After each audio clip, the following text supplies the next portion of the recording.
आपका यूनिक प्रज्ञान यूट्यूब परिवार में मैं प्रज्ञान सर हार्दिक स्वागत करता हूं, वंदन करता हूं, अभिनंदन करता हूं। प्यारे साथियों, सुबह के 5 बज चुके हैं। जिस प्रश्नोत्तरी 50 का आप बेसब्री से करते हैं इंतजार, आपकी चहेती प्रश्नोत्तरी 50 लेकर के आपके बीच उपस्थित हूं।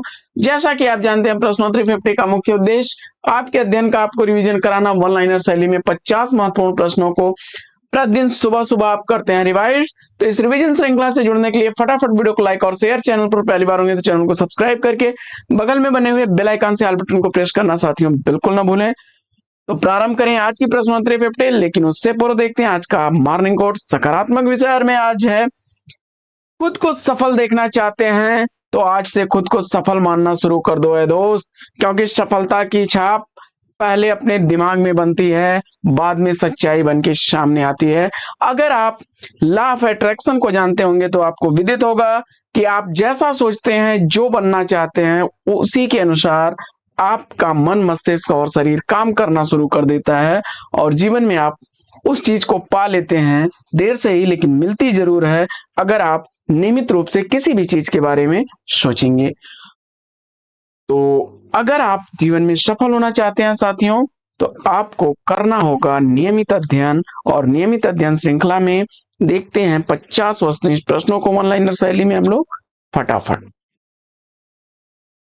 दुख की पिछली रजनी बीच विकसता सुख का नवल प्रकाश किस काव्य कृति का प्रबोध वाक्य है? प्रबोध वाक्य है।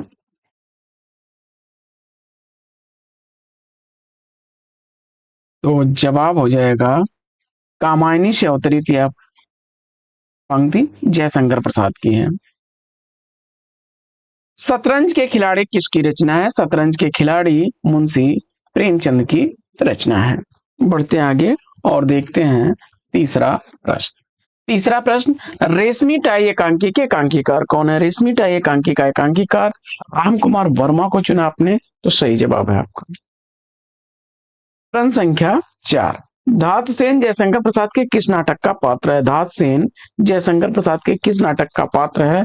जवाब में स्कंद गुप्त को चुना आपने, तो राइट आंसर हो जाएगा 1928 ईस्वी का प्रकाशित जयशंकर प्रसाद का यह नाटक है। पांचवा प्रश्न, युग धारा कृति का रचनाकार पूछा जा रहा है आपसे। युग धारा के रचनाकार बाबा नागार्जुन है। छठवां प्रश्न है कि हिंदी में समस्या नाटकों का प्रवर्तन का श्रेय किसको दिया जाता है?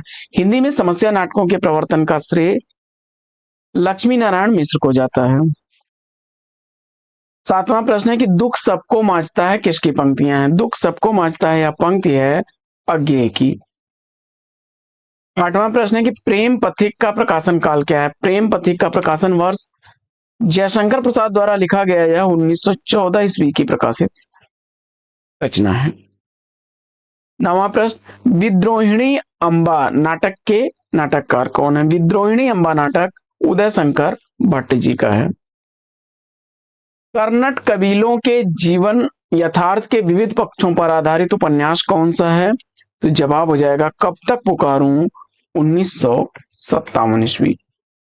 आगे बढ़ते हैं और देखते हैं अगला प्रश्न। प्रश्न संख्या 11 है कि प्रगतिवाद किसकी कृति है? जवाब में शिवदान सिंह चौहान को चुना आपने, तो राइट आंसर। प्रश्न संख्या 12, प्रगतिशील लेखक संघ की स्थापना कब की गई? प्रगतिशील लेखक संघ की स्थापना हुई थी 1936 ईस्वी में। 13वां प्रश्न, कल्पना मानव मस्तिष्क की बिंब विधायनी शक्ति है, यह कथन किसका है? कल्पना मानव मस्तिष्क की बिंब विधायनी शक्ति है, यह कथन कालरीज महोदय का है। प्रश्न संख्या 14 है कि युक्ति तरंगिणी कृति के रचनाकार कौन है? कुलपति मिश्र उत्तर सही जवाब। प्रश्न संख्या 15, आलोचना नामक प्रसिद्ध समीक्षा पत्रिका के संपादक कौन थे? आलोचना पत्रिका के संपादक पूछा जा रहा है, तो प्रथम संपादक शिवदान सिंह चौहान थे, बाद में इसका संपादन नामवर सिंह ने किया।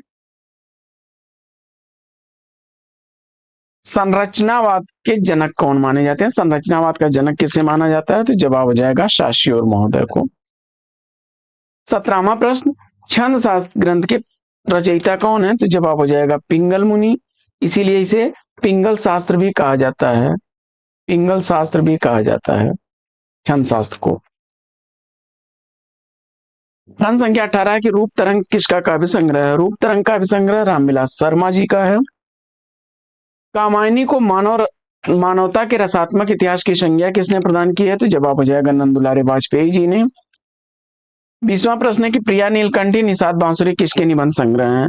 तो निषाद बांसुरी और प्रिया नीलकंठी दोनों ही कुबेरनाथ राय के निबंध संग्रह हैं।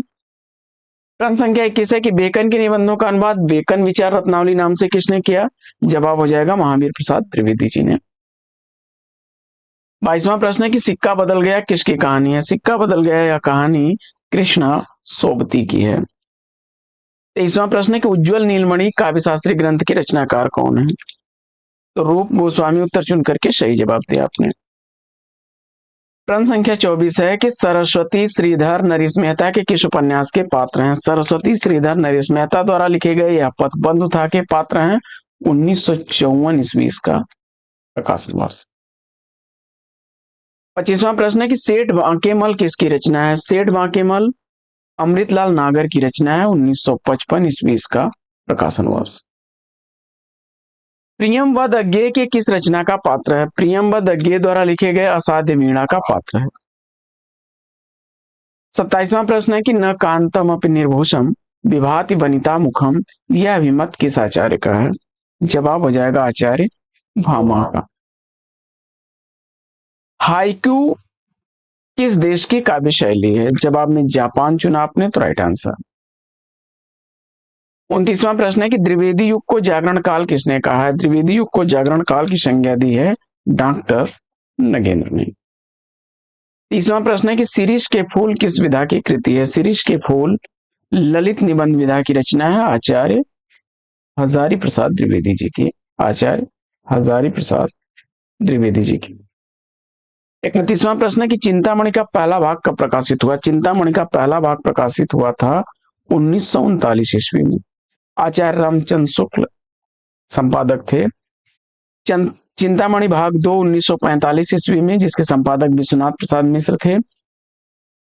1983 ईस्वी में तीसरा भाग प्रकाशित हुआ था चिंतामणि का, नामवर सिंह इसके संपादक थे और कुसुम चतुर्वेदी तथा ओम प्रकाश ने संपादन किया था इसके चौथे भाग का, जो कि 2004 ईस्वी में प्रकाशित हुआ। 32वां प्रश्न, आदर्श दंपति उपन्यास का प्रकाशन कब है? आदर्श दंपति उपन्यास लज्जाराम मेहता द्वारा लिखा गया 1904 ईस्वी का प्रकाशित उपन्यास है। कबीरा खड़ा बाजार में किसकी रचना है? कबीरा खड़ा बाजार में भीष्म शाहनी की रचना है। 1981 ईस्वी का प्रकाशन वर्ष। 34वां प्रश्न है कि पर्णदत्त जयशंकर प्रसाद के किस नाटक का पात्र है? पर्णदत्त जयशंकर प्रसाद द्वारा स्कंदगुप्त नाटक का पात्र है। 1928 ईस्वी का प्रकाशन वर्ष। जयशंकर प्रसाद द्वारा लिखा गया स्कंदगुप्त नाटक 1928 ईस्वी का प्रकाशित नाटक है, जिसमें पर्णदत्त उसका एक पात्र है। 35वां प्रश्न है कि दिवस का अवसान समीप था, गगन था कुछ लोहित हो चला, इन पंक्तियों के रचनाकार कौन है? तो अयोध्या सिंह उपाध्याय हरिऔध उत्तर बता करके सही जवाब दिया आपने। 36वां प्रश्न है कि लघु मानव के बहाने हिंदी कविता पर एक बहस के लेखक कौन है? लघु मानव के बहाने हिंदी कविता पर एक बहस विजय देव नारायण शाही की है। 37वां प्रश्न है कि अरस्तु का काव्यशास्त्र किसकी रचना है? अरस्तु का काव्यशास्त्र डॉक्टर नगेंद्र की रचना है। 38वां प्रश्न है, आह वेदना मिली विदाई, मैंने भ्रमवश जीवन संचित, मधुकरियों की भीख लुटाई, उपयुक्त नाट्य गीत जयशंकर प्रसाद के किस नाटक से उद्गृत है? जवाब हो जाएगा स्कंदगुप्त। प्रश्न संख्या 39 है कि लवण घोंघो एकांकी संग्रह के लेखक कौन है? लवण घोंघो एकांकी संग्रह बद्रीनाथ भट्ट का है। 40वां प्रश्न है कि रीतकाल को श्रृंगार काल नाम किसने दिया? रीतकाल को श्रृंगार काल नाम देने वाले विश्वनाथ प्रसाद मिश्र हैं। प्रश्न संख्या 41 है कि ग्रंथ का प्रकाशन काल क्या है? ग्रंथ का प्रकाशन काल क्या है? सुमित्रा नंदन पंत द्वारा लिखी गई रचना, सुमित्रा नंदन पंत द्वारा लिखी गई रचना है 1920 ईस्वी का प्रकाशन वर्ष है। प्रश्न संख्या 42 है कि रीत संप्रदाय के प्रवर्तक आचार्य कौन है? रीत संप्रदाय का प्रवर्तक आचार्य आपने आचार्य वामन को चुना, तो राइट आंसर है। अगला प्रश्न है कि शकुंतला की अंगूठी नाटक के नाटककार कौन है? शकुंतला की अंगूठी नाटक सुरेंद्र वर्मा द्वारा लिखा गया 1990 ईस्वी का प्रकाशित नाटक है। प्रश्न संख्या 44 है कि किन कवियों का राहों का अन्वेषी कहा गया है? किन कवियों का राहों का अन्वेषी कहा गया है? तो तार सप्तक के कवियों को अज्ञेय जी ने कहा था। पहले तार सप्तक का प्रकाशन 1943 ईस्वी में हुआ था। जिंदगी मुस्काई के रचनाकार कौन है? जिंदगी मुस्काई कन्हैयालाल मिश्र प्रभाकर की रचना। माइकल मधुसूदन द्वारा लिखा गया कृत मेघनाद वध का हिंदी अनुवाद किसने किया है? जवाब हो जाएगा मैथिली शरण गुप्त ने मधुप उपनाम से माइकल मधुसूदन द्वारा लिखे गए मेघनाद वध का हिंदी अनुवाद किया था। प्रश्न संख्या 47 है कि हिंदी साहित्य में मार्क्सवादी चेतना की अभिव्यक्ति जिस काव्य धारा में देखने को मिलती है उस धारा को क्या कहा जाता है?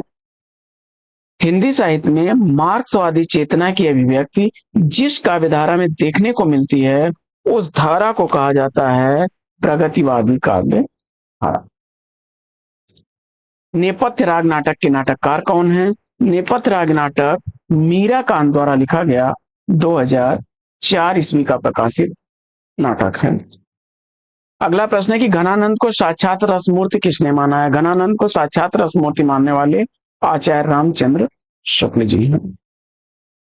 अगला प्रश्न है कि आधुनिक ईरान की पृष्ठभूमि पर रक्त रंजित इस्लामी क्रांति का चित्रण किस उपन्यास में है? जवाब हो जाएगा 7 नदियां एक समुंदर, नासिरा शर्मा द्वारा लिखा गया उपन्यास है 1984 ईस्वी उपन्यास का प्रकाशन वर्ष है। साथियों, आज का यह प्रैक्टिस सेट कैसा लगा कमेंट्स करके जरूर बताइए। आज की इस पाठचर्या में लेते हैं यहीं पर विराम, फिर मिलेंगे आपसे अगले वीडियो में एक नए प्रकरण, एक नया टॉपिक, एक नए अंदाज में। तब तक के लिए लेंगे आपसे विदा। आपका जीवन मंगलमय हो, बेस्ट से बेस्ट ऑफ लक। जय हिंद साथियों।